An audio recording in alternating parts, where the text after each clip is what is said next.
Assalamualaikum warahmatullahi wabarakatuh. Selamat datang di mata kuliah Arsitektur dan Jaringan Komputer. Pada video kali ini kita akan membahas topik penting lainnya dalam jaringan, yaitu MAC address.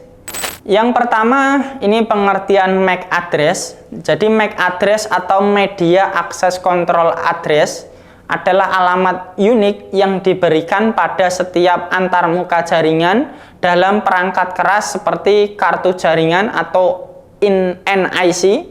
MAC address digunakan untuk mengidentifikasi perangkat dalam jaringan lokal. MAC address ini terdiri dari 48 bit dan biasanya ditampilkan dalam format heksadesimal. Ini contohnya seperti ini. Nah, selanjutnya ini fungsi MAC address.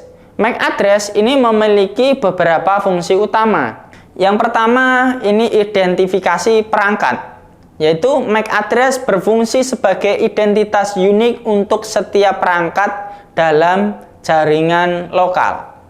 Yang kedua, komunikasi jaringan, yaitu MAC address ini digunakan untuk mengirim dan menerima frame data pada lapisan data link dalam model OSI.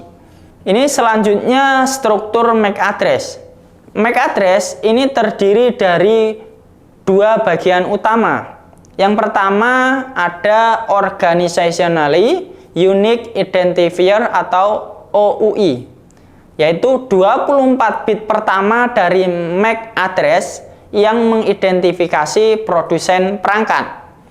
Yang kedua, NIC Specific, jadi 24 bit terakhir yang memberikan nomor unik untuk setiap antarmuka yang diproduksi oleh produsen. Contoh MAC address ini sebagai berikut. Nah, di sini yang 001A2B ini adalah OUI-nya, kemudian 3C4D5E ini adalah nomor unik dari perangkat tersebut.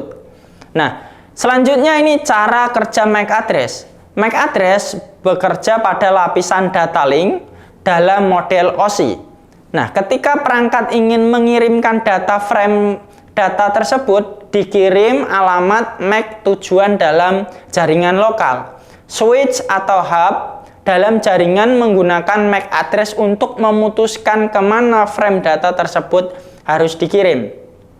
Ini memungkinkan komunikasi langsung antara perangkat dalam jaringan lokal tanpa perlu melalui router. Nah, di sini saya akan menjelaskan perbedaan MAC address dan IP address. MAC address dan IP address memiliki peran yang berbeda dalam jaringan. Berikut ini adalah beberapa perbedaan utamanya. Nah, selanjutnya ini ada keamanan dan MAC address filtering. Jadi MAC address ini juga dapat digunakan dalam praktek keamanan jaringan, seperti MAC address filtering. Teknik ini memungkinkan administrator jaringan untuk mengontrol perangkat yang diizinkan untuk terhubung ke jaringan berdasarkan MAC address. Namun, perlu diingat bahwa MAC address dapat dipalsukan atau spoofing namanya. Nah, ini sehingga MAC address filtering bukan satu-satunya metode keamanan yang harus digunakan. Nah, ini contoh praktis penggunaan MAC address.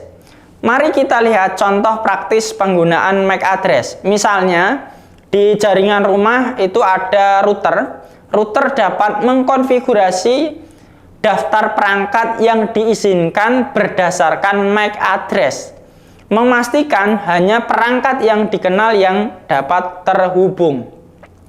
Misalnya di kantor juga, administrator jaringan dapat memantau dan mengelola perangkat yang terhubung ke jaringan dengan menggunakan MAC address untuk memastikan keamanan dan efisiensi jaringan. Selanjutnya, alat untuk melihat MAC address. Ada berbagai cara untuk melihat MAC address di perangkat Anda. Nah, berikut ini beberapa contohnya. Yang pertama ini di Windows. Caranya adalah buka command from dan ketik ipconfig/all. Nah, Anda akan melihat MAC address yang terdapat sebagai physical address. Yang kedua di macOS, yaitu Anda bisa membuka terminal dan ketikkan if config, maka MAC address akan terdaftar sebagai Ether. Kemudian di Linux, caranya adalah buka terminal dan ketik if config main A, maka MAC address akan terdaftar sebagai HW Ether. Nah, sebagai kesimpulan, MAC address adalah komponen penting dalam jaringan komputer yang memberikan identifikasi unik untuk setiap perangkat dalam jaringan lokal. Memahami fungsi, struktur, dan cara kerja MAC address membantu kita dalam mengelola dan mengamankan jaringan dengan lebih efektif. Terima kasih telah menyimak video ini. Sebagai penjelasan tentang MAC address, ini dapat membantu Anda memahami konsep penting dalam jaringan komputer. Jika Anda memiliki pertanyaan atau memerlukan penjelasan lebih lanjut, jangan ragu untuk menghubungi saya atau meninggalkan komentar di bawah video ini. Sampai jumpa di video berikutnya, di mana kita akan membahas topik menarik lainnya dalam jaringan komputer. Selamat belajar dan sukses selalu. Saya akhiri. Wassalamualaikum warahmatullahi wabarakatuh.